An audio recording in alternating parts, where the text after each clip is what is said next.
Hey everybody, welcome back to the channel. If you are interested in cargo conversions and you don't already follow the channel, you can go to my channel name and then check on the other videos that I have on there, because I give an overview of my trailer, other videos there.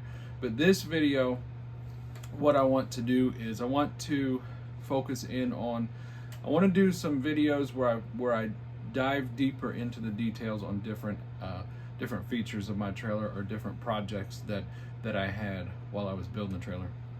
I've gotten quite a few questions so far, so thank you guys for sending the questions.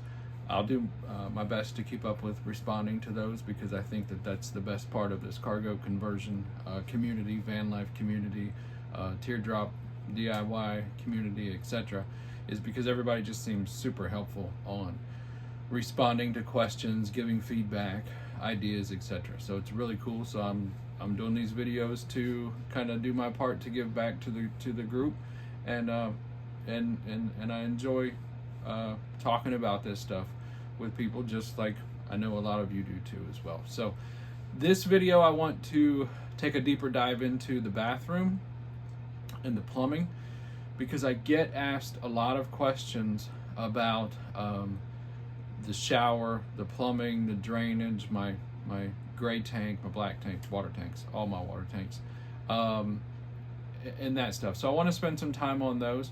I see a lot of trailers where they do the shower pans, just the plastic shower pans. Mine is not that way. I haven't seen any or many others like mine.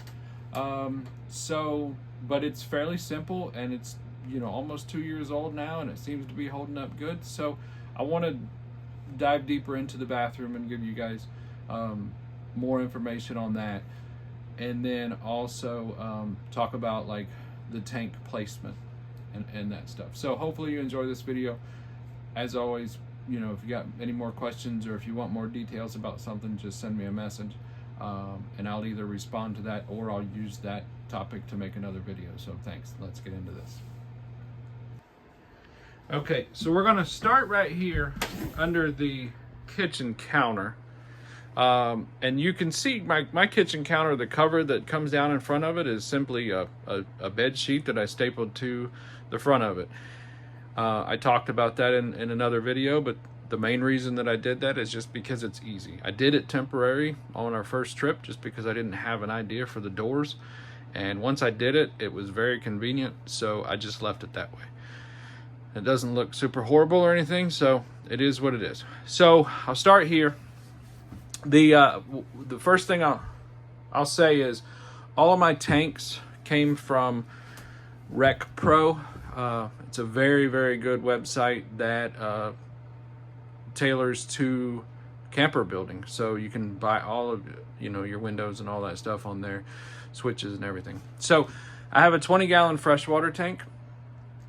The 20-gallon freshwater tank is there, and directly underneath of that tank you can see the drain going down into the floor. That is my gray water tank that sets between the trailer floor joists, and then it's a 13-gallon tank, if I didn't already say that. And then the next floor joist straight in front of that is where the black tank is, and that is where the toilet sets directly on top of that, and you'll see that once we go into the bathroom. So I'll follow the plumbing coming in. So coming in from the outside, I have my freshwater fill tank, and then your vent pipe going back out. This spot right here is where I'm going to attach an outdoor shower to eventually. And what I'll do is I'll just run a hot water line to there, then I'll put a fitting to have an outdoor spray hose on there, and I have an outdoor shower contraption built already to go on the side of the trailer if I want to. But so that's what I'll use that for.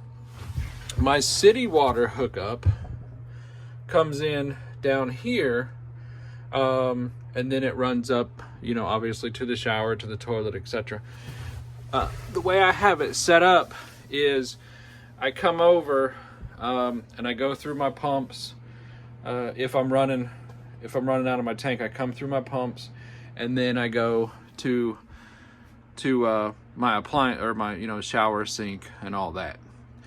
One thing I'll mention, well, I'll mention a couple of things here.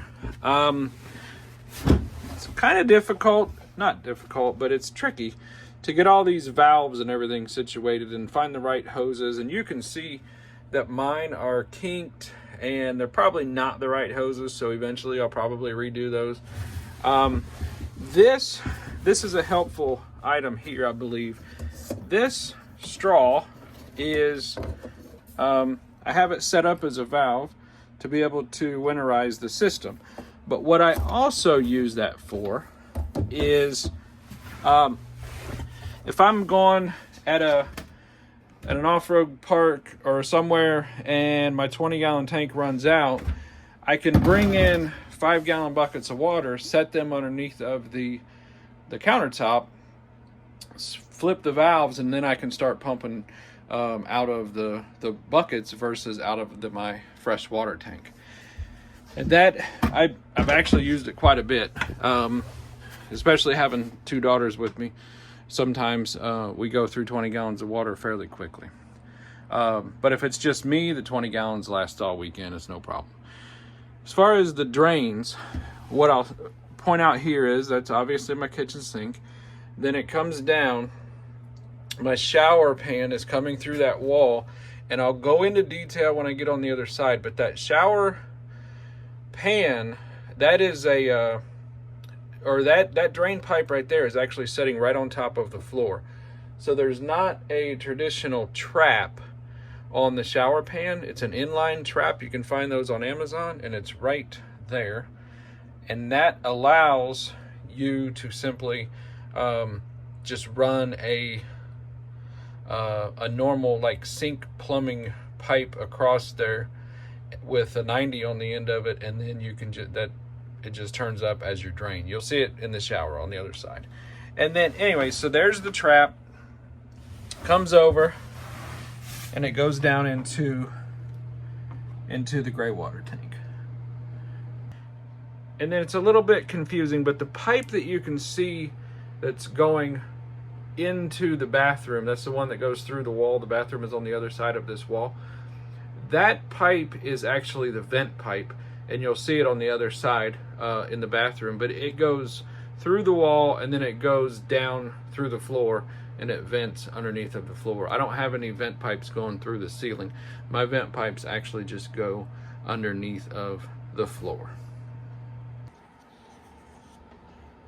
Okay, so as we walk into the bathroom, I talked about this on my other videos, but I will give a quick once over around the bathroom. So fan up there, there's a hole through the wall because my heat and my cooling is in the living space area. So that allows us to get cooler hot air into the bathroom. I do have a propane hot water heater. It's an instant hot water heater. I know that you're supposed to have those vented, which is why we have it next to the Max Air fan that always has to be running if you're in the shower. It's really, what I'll say is the walls. I get asked a lot about the walls, like how do I waterproof those, or am I worried about, you know, them getting wet? The way I did mine is the walls are simply cypress or cedar. No, they're cypress from cedar. They're cedar, the 1/4 inch by 4 inch tongue and groove cedar. That's what all the walls are. And then what I did was I used a really, really good outdoor, exterior heavy white paint to paint the walls. And obviously this is not something that you would do in a shower in a house, but this gets used, a very few number of days a year. And so far, there's no problems with that. So on the shower pan, to get into the shower pan. So I'm gonna get some kind of close-up shots of this because there's a lot of questions about my shower pan. So I'm gonna go over here so you can see this. And you can tell that is simply two 2x4s stacked on top of each other, and that's what gives you your edge on this side. And then on the other side, it's the same exact thing, okay? And then for the pan, there is a lightweight concrete mixture that you can buy specifically for shower pans. And that is what is underneath of that. So I just mixed it up, or I put my drain down. So that's where I explained out from, from the other side of the wall there when I was underneath the kitchen counter. That is simply one of the 90 degree, one of the cheap 90 degree by, call it 12-inch drain accessory fittings that you'd get in the Home Depot, Lowe's plumbing aisle. And I laid it on the floor and turned it straight up and put the concrete around it. And then I just sloped this just like you would a normal shower pan that you were building custom. And this allows you to not be boxed into having to have a specific size shower or anything. You don't have to buy any cookie cutter kits. It's just super simple. And most people wouldn't know to do this. I don't remember how I figured out how to do it, but it wasn't my idea originally. I got it from someone else. Now, as far as what you have to let the concrete dry. I mean, completely, and maybe a week or two, but you have to make sure that moisture is out of that concrete. And to answer your question, yes, I just put it right on top of the wood. It doesn't, as long as you don't mix it too wet, it's fine. And then you let it completely dry. And then what is on top of that to seal it, and it's actually, I did this before I put the wood up on the walls. So what is on top of that is the sealer that they use to spray on, I've seen boats made out of a screen door. It's that sealer, but that sealer, and once again, you can buy it at Home Depot, Lowe's, or whatever, and I don't remember the name of it, but it's a sealer. There's infomercials and everything else for it. Somebody comment in the comments what it's called. But they also sell that in quart jars or quart cans, and they sell a black and they sell a white. Well, what this floor is, it's just one can of black and one can of white mixed together, and it makes gray, and it almost matches my gray floor exactly. So last thing I'll say before I get off the shower, I told you that I did the floor and everything and the sealer before I did the walls. And what that allows you to do is the wood is actually not going down touching that, other than in the front. And then what I did was I ran a good bead of a really good exterior doors and windows silicone down along the bottom of it. But for the most part, your wood is not touching, and the water does not lay in here. You just got to make sure you get your trailer level and everything when you're parked, and you should be good.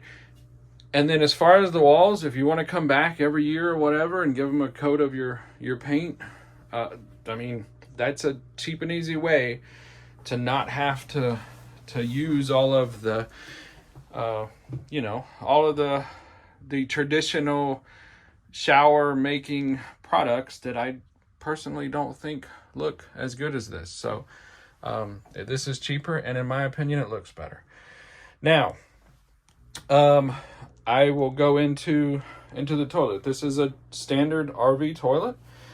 Right there you can see is my drain pipe that I told you about. That goes down into just below the floor, and it's just a vent pipe. Sorry, not drain pipe, vent pipe. And then the toilet itself, it is setting pretty much right in the middle. So right here underneath of the floor are your floor joists running side to side. And there's a 13-gallon black tank that sits right underneath of there. And that is how that toilet mounts, so it goes through the floor and directly into the black tank. I don't really know anything else I need to point out. I'll give you guys a shot from the side here so you can see the plumbing coming in from the side.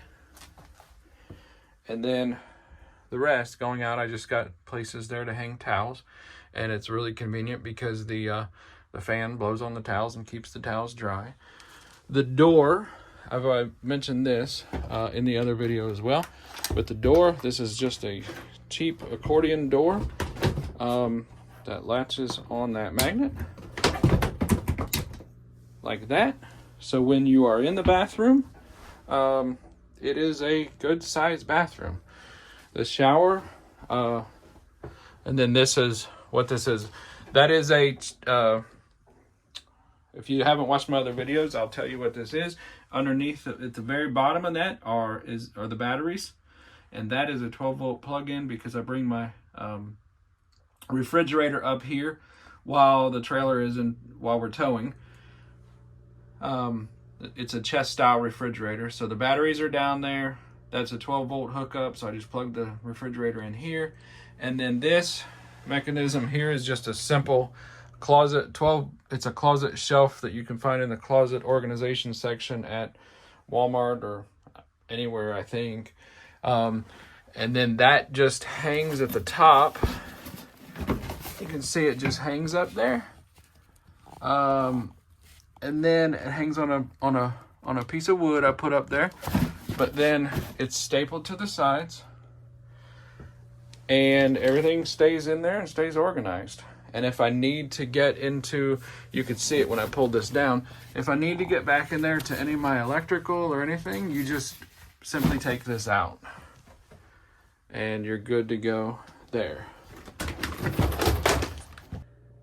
Okay guys, so that is a tour of the bathroom and the plumbing. Hopefully you found that helpful. If you have any questions beyond what I showed you, just send me a message and I'll get back to you on that. The one thing I will mention is I did not show you the outdoor plumbing or how the tanks are mounted underneath of the trailer. But if you want to see those, just let me know in the comments and I can either send you back a message on that, or I can actually do a separate video on the outdoor plumbing as well. So thanks, and I'll see you on the next video.